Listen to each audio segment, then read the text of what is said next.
Print and electronic media మిత్రులకి నమస్కారం. అయితే అక్కడ రీపోలింగ్ పెట్టమని కూడా ఎలక్షన్ కమిషన్ కోరాలని చెప్పేసి భావిస్తా ఉంది.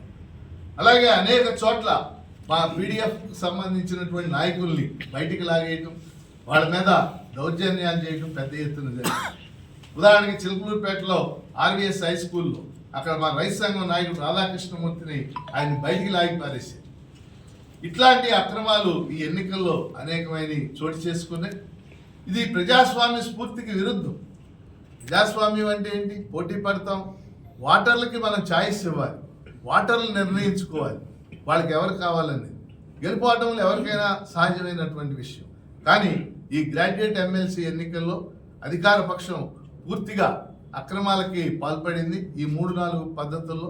అందువల్ల మేము ఈ అక్రమాలను ఖండిస్తూ ఖచ్చితంగా వీటిలో పూర్తి వివరాలు వచ్చిన తర్వాత కొన్నిటిని ఎలక్షన్ కమిషన్ దృష్టికి కూడా తీసుకెళ్తామని తెలియజేస్తాం.